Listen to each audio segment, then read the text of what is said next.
नमस्कार दोस्तों, कैसे हैं आप लोग। आज की इस वीडियो में हम बात करने वाले हैं इंडिया के सबसे इंटरेस्टिंग राज्य के बारे में। आज बात होगी बिहार की, और स्पेशली बिहार के इंडस्ट्रियल सेक्टर की कि आज स्थिति क्या है, कैसी हुआ करती थी और आज जो स्थिति है उसके पीछे क्या क्या कारण रहे।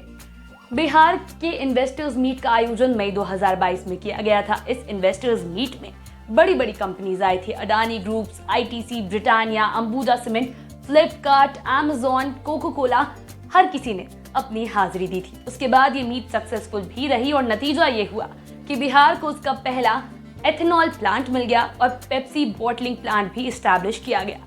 लेकिन वो बिहार जो अंग्रेजों के जमाने तक और उनके जाने के कुछ वक्त बाद तक भी इतना ज्यादा फ्लरिश कर रहा था ट्रेड और इंडस्ट्रीज के लिए, पूरे देश का सबसे फेवरेट सेंटर हुआ करता था, इस बिहार को आखिरकार इतना लंबा इंतजार क्यों करना पड़ा? क्या ये इसलिए था क्योंकि जब 1970 में ट्रेवर फिशलॉक यहाँ आए थे और बाद में जाकर टाइम्स ऑफ लंदन में उन्होंने बिहार के बारे में जब जिक्र किया तो उसे देश का नाला कहा था? या फिर ये इसलिए था कि जब 1995 में अमेरिका, ऑस्ट्रेलिया, जापान और सिंगापुर हर कोई बिहार में इन्वेस्ट करना चाहता था, तब हमारी सरकार ने उन इन्वेस्टमेंट्स को सीरियसली नहीं लिया और आगे उस दिशा में कदम ही नहीं बढ़ाए? या फिर ये इसलिए हुआ कि सरकारें सत्ता बचाने में इतनी बिजी हो गई कि उन्हें बिहार के जो इंडस्ट्रियल सिटीज डेवलप हो गई थी उन्हें दूसरे प्रदेश में शिफ्ट करना पड़ा। बिहार और झारखंड के बीच में एक बॉर्डर खींचना पड़ा। या फिर ये इसलिए हुआ कि बिहार में जब लोगों ने इन्वेस्ट करने की इच्छा जाहिर भी की, तब यहाँ पर आने जाने के रास्तों को देखकर वो तंग रह गए कि जब इंसान ही नहीं पहुंच पा रहा तो यहाँ ट्रेड किस तरीके से फ्लरिश कर पाएगा। इसीलिए उन्होंने अपने पैर पीछे खींच लिए। आखिरकार क्या कारण रहे? सबसे पहले सोचने वाली बात यह आती है कि बिहार की इंडस्ट्रियल सेक्टर की जो स्थिति है वो आज की तारीख में क्या है। तो अब चीजें सुधरती हुई दिखाई दे रही है। साल 2022 में बिहार इंडस्ट्रियल सेक्टर में कुछ महत्वपूर्ण कदम बढ़ा चुका है। एथेनॉल प्लांट के बारे में भी हमने आपको बताया, लेकिन हम इतनी ज्यादा नीचे जा चुके हैं कि ऊपर उठने में काफी वक्त लगने वाला है। अब आप ये समझ लीजिए कि पिछले 30 सालों में बिहार के इंडस्ट्रियल सेक्टर में कोई सिग्निफिकेंट ग्रोथ नहीं हुई है। एक्सपोर्ट्स तो घटकर 1% तक सीमित भी हो गए थे। ऐसा नहीं है कि बिहार में इंडस्ट्रीज नहीं है। बिहार में स्मॉल इंडस्ट्रीज, माइक्रो इंडस्ट्रीज काफी सारी है, फूड प्रोडक्शन के लिए हो, लेदर इंडस्ट्रीज हो या फिर ग्लास मैन्युफैक्चरिंग के लिए। लेकिन इनमें से कोई भी ऐसी नहीं है जो कि बाहर की कंपनीज को अपनी तरफ अट्रैक्ट करे, या फिर कुछ भी ऐसा नहीं है जो फॉरेन इन्वेस्टर्स को बिहार तक लेकर के आए। बिहार का इंडस्ट्रियल सेक्टर यहाँ के जीडीपी में सबसे कम कंट्रीब्यूशन भी देता है। बता दें कि बिहार की जो जीडीपी है उसका असली भार एग्रीकल्चर के कंधों पर है, जो कि सबसे मेजर कंट्रीब्यूशन देता है, जो कि 24% का है। और इतना ही नहीं, बिहार की मैक्सिमम जो वर्किंग पॉपुलेशन है वो भी खेती बाड़ी में ही लगी हुई है। 80% of the working population of Bihar जो है वो एग्रीकल्चर सेक्टर में ही काम कर रही है। इंडस्ट्रीज ना होने की वजह से बिहार को काफी ज्यादा दिक्कतें भी हुई है, क्योंकि लार्ज स्केल इंडस्ट्रीज तो यहाँ पर कुछ है नहीं। स्मॉल और माइक्रो इंडस्ट्रीज, वहाँ पर वो लोग जिनकी इंडस्ट्री होती है वो खुद ही काम कर लेते हैं। अब दिक्कत ये आती है कि बिहार जैसा प्रदेश जहाँ पर गांव अभी तक डेवलप नहीं कर पाए हैं, वहाँ लोग खेती बाड़ी में व्यस्त है। वहाँ की जो लिटरेसी रेट भी है वो नेशनल एवरेज से नीचे चल रही है। 51.9% लोग गरीबी रेखा से नीचे जी रहे हैं। ऐसे में लोग गांव की आरामदायक जिंदगी प्रेफर करते हैं, खेती बाड़ी प्रेफर करते हैं और अर्बन एरियाज की तरफ मूव नहीं करते हैं। क्या आप यकीन करेंगे कि बिहार, जो उसकी आबादी खैर 14 करोड़ के ऊपर जा चुकी है, उसकी सिर्फ 11.3% पॉपुलेशन अर्बन एरियाज में रिसाइड कर रही है। और इंडस्ट्रीज ना होने की वजह से ऐसी कोई खास जॉब अपॉर्चुनिटीज भी नहीं होती है कि लोग गांव छोड़कर शहर को आए। जब लोग शहर को नहीं आते तब उनके बच्चों को बेटर एजुकेशन नहीं मिल पाता। अब कुछ लोग ये सोचेंगे कि आखिरकार गांव में अच्छे स्कूल नहीं होते क्या, अच्छी एजुकेशन नहीं होती क्या? ऐसे में मैं आपसे बस इतना ही कहना चाहूंगी कि बिहार में जो शहरी इलाके हैं वहाँ के भी गवर्नमेंट स्कूल का हाल आप देख लें, आप समझ जाएंगे कि सरकारी स्कूल जो गांव में है उनका क्या हाल होता होगा जब शहर वालों का ये हाल है। तो बिहार जो है इन सारी चीजों की वजह से सबसे गरीब प्रदेश की सूची में एक अच्छी खासी रैंक अपने लिए जमा कर बैठ चुका है। हिमाचल प्रदेश के बाद बिहार सबसे ज्यादा गरीब है पूरे भारत में। इंडस्ट्रीज ना होने की वजह से पलायन भी बहुत ज्यादा बढ़ जाता है। जैसा कि हमने आपको बताया कि लोग अपने ही खेतों में मजदूरी करने में व्यस्त है, लेकिन वो लोग जिनके अपने खेत नहीं है, जो मजदूरों की तरह काम करते हैं, उनके पास शहरी इलाकों में भी काम करने के लिए कोई खास अपॉर्चुनिटी नहीं होती है, क्योंकि वही बात है, इंडस्ट्रीज नहीं है तो जॉब अपॉर्चुनिटीज भी नहीं है। ऐसे में लोग माइग्रेट करते हैं, लोग बिहार छोड़ कर चले जाते हैं, जिसकी वजह से बिहार में एक पॉपुलेशन इम्बैलेंस क्रिएट हो जाता है। अब मन में ये सवाल आ रहा होगा कि ये पॉपुलेशन इम्बैलेंस जो है वो क्यों हो रहा है। तो जाहिर सी बात है कि अगर एक व्यक्ति अपने परिवार के लिए रोजी रोटी कमाने के लिए जा रहा है, तब उसे ये नहीं पता है कि वो जाएगा, कितना कमा पाएगा, कितना बचा पाएगा।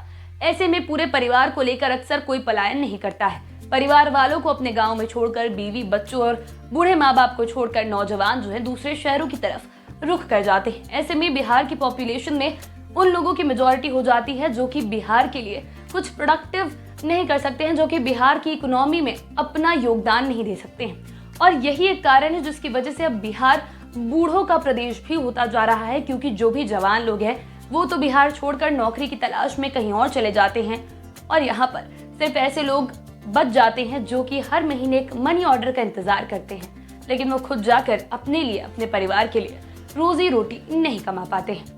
और यही सब तमाम चीजें हैं जिसकी वजह से बिहार की इकोनॉमी को इतना ज्यादा संघर्ष करना पड़ता है।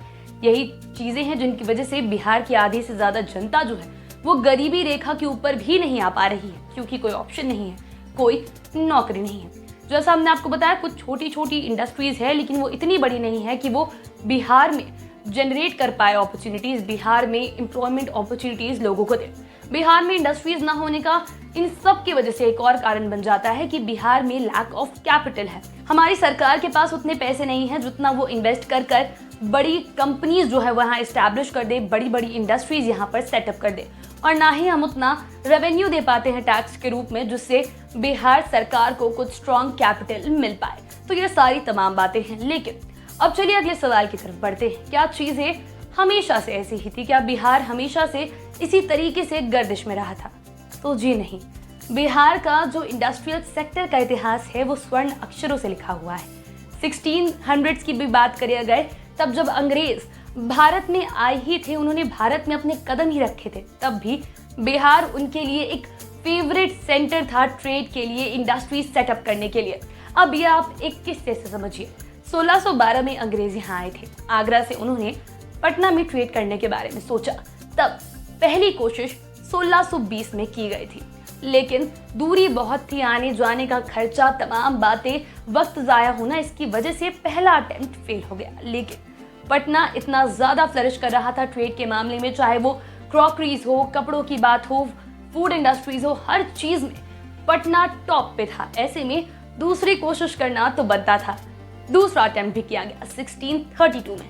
इस बार ट्रेड करने की कोशिश आगरा से नहीं बल्कि सूरत से की गई और सूरत से यहाँ पर बिजनेस जमाने का प्रयास हुआ, लेकिन सूरत और पटना के बीच की दूरी बहुत ज्यादा थी और फिर भी फेल हो गया। लेकिन यहाँ भी अंग्रेजों ने हार नहीं मानी और 1657 में उन्होंने अपना थर्ड अटेम्प्ट किया, वो भी कोलकाता से।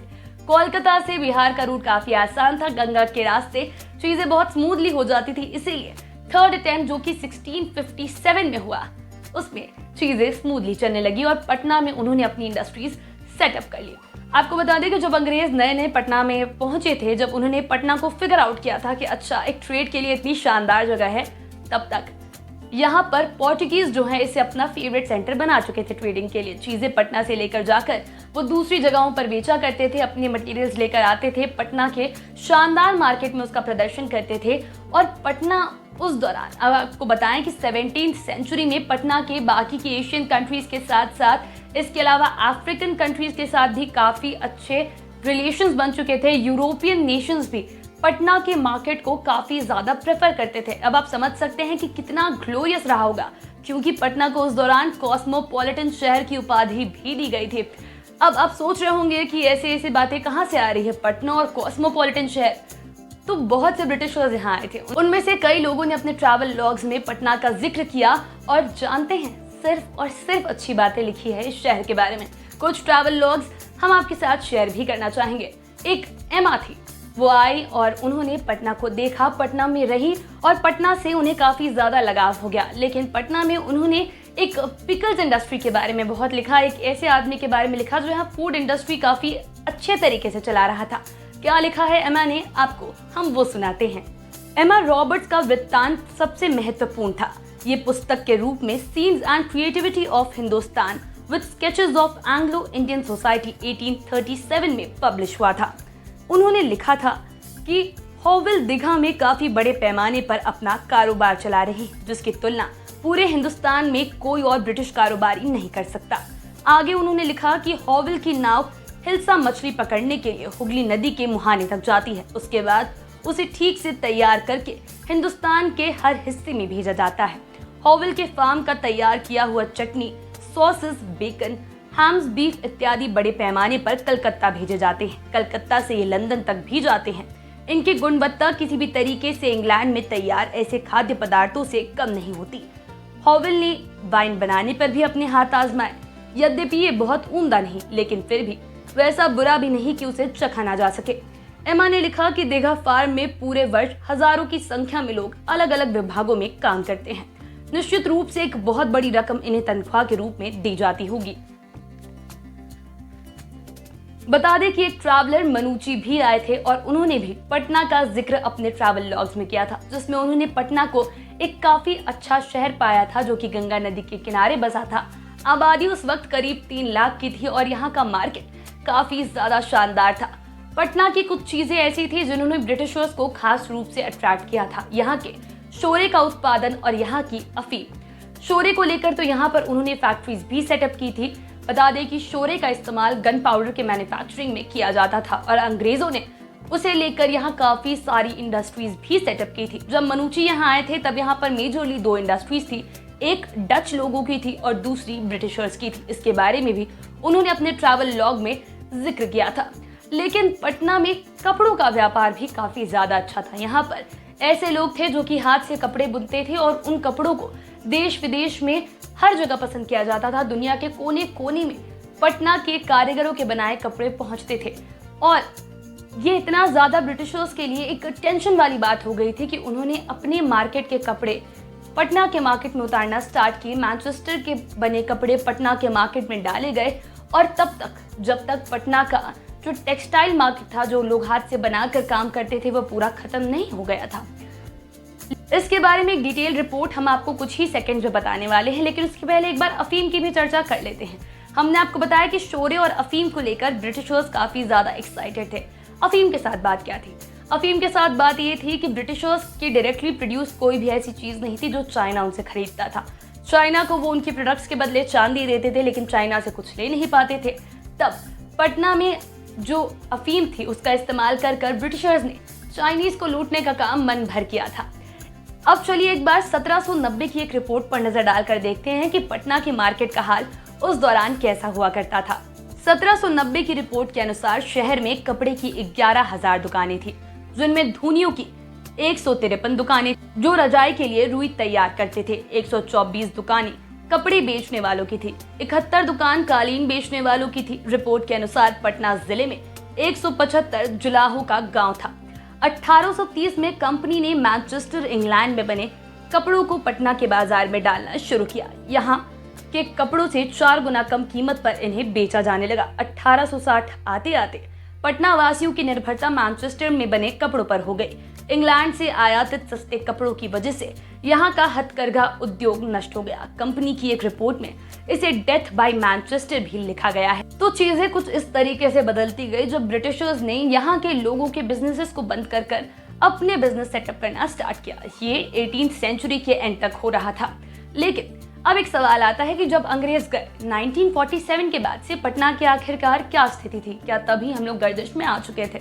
नहीं, ऐसा बिल्कुल नहीं था। 1950s तक भी पटना काफी ज्यादा फ्लरिश कर रहा था, बिहार काफी ज्यादा फ्लरिश कर रहा था। बता दें कि अंग्रेजों के जाने के बाद भी शुगर प्रोडक्शन में बिहार का मेजर कंट्रीब्यूशन था। पूरे इंडिया का जो शुगर आउटपुट आता था उसमें 25% कंट्रीब्यूशन अकेले बिहार का हुआ करता था। इतना ही नहीं, जो हॉर्टिकल्चर प्रोडक्ट्स होते हैं यानी कि वेजिटेबल, फ्रूट्स, नट्स, इन सब का जो प्रोडक्शन इंडिया में हो रहा था उसमें 50% के लिए बिहार जिम्मेदार था। और तो और इंडस्ट्री सेटअप करने की कोशिश भी बिहार में की गई थी। ऐसा नहीं था कि बिहार में इंडस्ट्रीज पर कभी ध्यान दिया ही नहीं गया। फूड प्रोडक्शन, वेजिटेबल ऑयल्स, इन सब की इंडस्ट्रीज तो काफी ज्यादा फ्लरिश कर ही रही थी, लेकिन और भी चीजों के लिए माइनिंग रिसोर्सेज हमारे पास तब थे, क्योंकि तब झारखंड और बिहार अलग अलग नहीं हुए थे। तब बिहार का नॉर्दर्न प्लेन जो था काफी फर्टाइल था, तो उसे खेती के लिए छोड़ दिया गया और उसके बाद जो साउदर्न पार्ट था वहां पर इंडस्ट्रियल सिटीज डेवलप की गई।